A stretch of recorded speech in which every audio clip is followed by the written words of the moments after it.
মানুষের হার আপনি নিশ্চিত কিভাবে? মানুষের হার নিশ্চিত কিভাবে?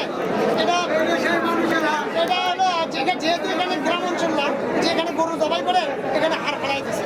এখানে শেখ হাসিনা সরকার 17 বছর যে অত্যাচার মানুষের খুন করছে তার নির্দেশনা হিসেবে এটা বোঝা যায় মানুষের হার।